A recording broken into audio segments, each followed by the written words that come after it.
मैं कैंपस में बिना कपड़ों के पहुंची और बेझिझक सबको अभिवादन करने लगी। यह देखकर हर कोई बुरी तरह हैरान रह गया और कुछ लोग तो वहीं बेहोश होकर गिर पड़े, लेकिन मुझे इसकी बिल्कुल परवाह नहीं थी क्योंकि मैं एक टाइम लूप में फंस चुकी थी। जब भी मेरी हत्या होती मैं उसी दिन फिर से जिंदा होकर जाग जाती थी। इसलिए जब तक मुझे यह पता नहीं चल जाता कि हत्यारा कौन है, तब तक इस टाइम लूप का फायदा उठाकर जिंदगी का मजा क्यों न लिया जाए। एक दिन मेरा हेयर ड्रायर गलती से बाथटब में गिर गया और उससे मेरे बालों का एक नया हेयर स्टाइल बन गया। फिर मैंने गलती से एक पूरी बाल्टी फलों का जूस पी लिया। ओह नहीं, उसका स्वाद बेहद खराब था। मतली दूर करने के लिए मैंने बहुत सारा पानी पी लिया। इसके बाद मैं सबसे ऊंची इमारत की छत पर गई और गलती से नीचे गिर गई। मुझे बिल्कुल डर नहीं लगा क्योंकि मुझे पता था कि अगले दिन मैं फिर से सब कुछ शुरू कर सकती हूँ। लेकिन इस बार मैं गलती से एक पेपर श्रेडर में जा गिरी। जैसे ही मशीन चालू हुई मैं अस्पताल के बिस्तर पर जागी। डॉक्टर ने मेरी मेडिकल रिपोर्ट देखकर हैरानी से मेरी तरफ देखा। उसने कहा कि मेरी मौजूदा हालत के हिसाब से तो मुझे सैकड़ों बार मर जाना चाहिए था। तभी मुझे एहसास हुआ कि मेरे शरीर पर लगी चोटें हर लूप के साथ जमा होती जा रही थी और आखिरकार मैं सच में मर सकती थी। अब मुझे हत्यारे को ढूंढकर इस टाइम लूप को तोड़ना ही था। तभी अचानक मुझे अस्पताल की एक दराज में हत्यारे का मास्क मिल गया। क्या यहाँ का डॉक्टर ही हत्यारा था? तभी अचानक रहस्यमय हत्यारा सामने आ गया। मैं तेजी से गैरेज की तरफ भागी और कार लेकर वहां से निकलने में सफल हो गई। मुझे खुशी हुई कि अगर आज मैं मारे जाने से बच गई तो सब कुछ खत्म हो जाएगा। लेकिन तभी पुलिस ने तेज गति से गाड़ी चलाने के कारण मुझे रोक लिया। जब पुलिस अधिकारी ने मुझसे पूछा कि क्या मैंने शराब पी रखी है, तभी मुझे एहसास हुआ कि बाहर रहने से पुलिस स्टेशन ज्यादा सुरक्षित जगह है। मैंने कहा मैं नशे में हूँ। पुलिस अधिकारी मेरी बात समझ नहीं पाया, लेकिन फिर भी उसने मुझे गिरफ्तार कर लिया। हालांकि जैसे ही मेरे हाथों में हथकड़ी लगाई गई और मैं पुलिस की गाड़ी की आगे वाली सीट पर बैठी, तभी अधिकारी के बैकअप बुलाने के दौरान कुछ गड़बड़ हो गई। एक दुर्घटना में पुलिस की गाड़ी का ईंधन टैंक क्षतिग्रस्त हो गया। तभी हत्यारे ने कार की खिड़की नीचे की और एक मोमबत्ती जला दी। ओह,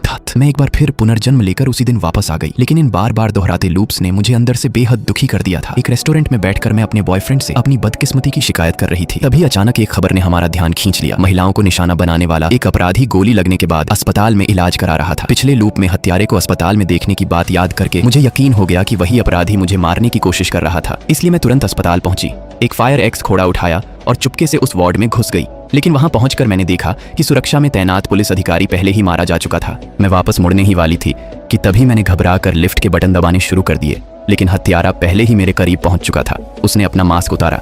वह सचमुच वही अपराधी था। जैसे ही वह मुझे मारने वाला था,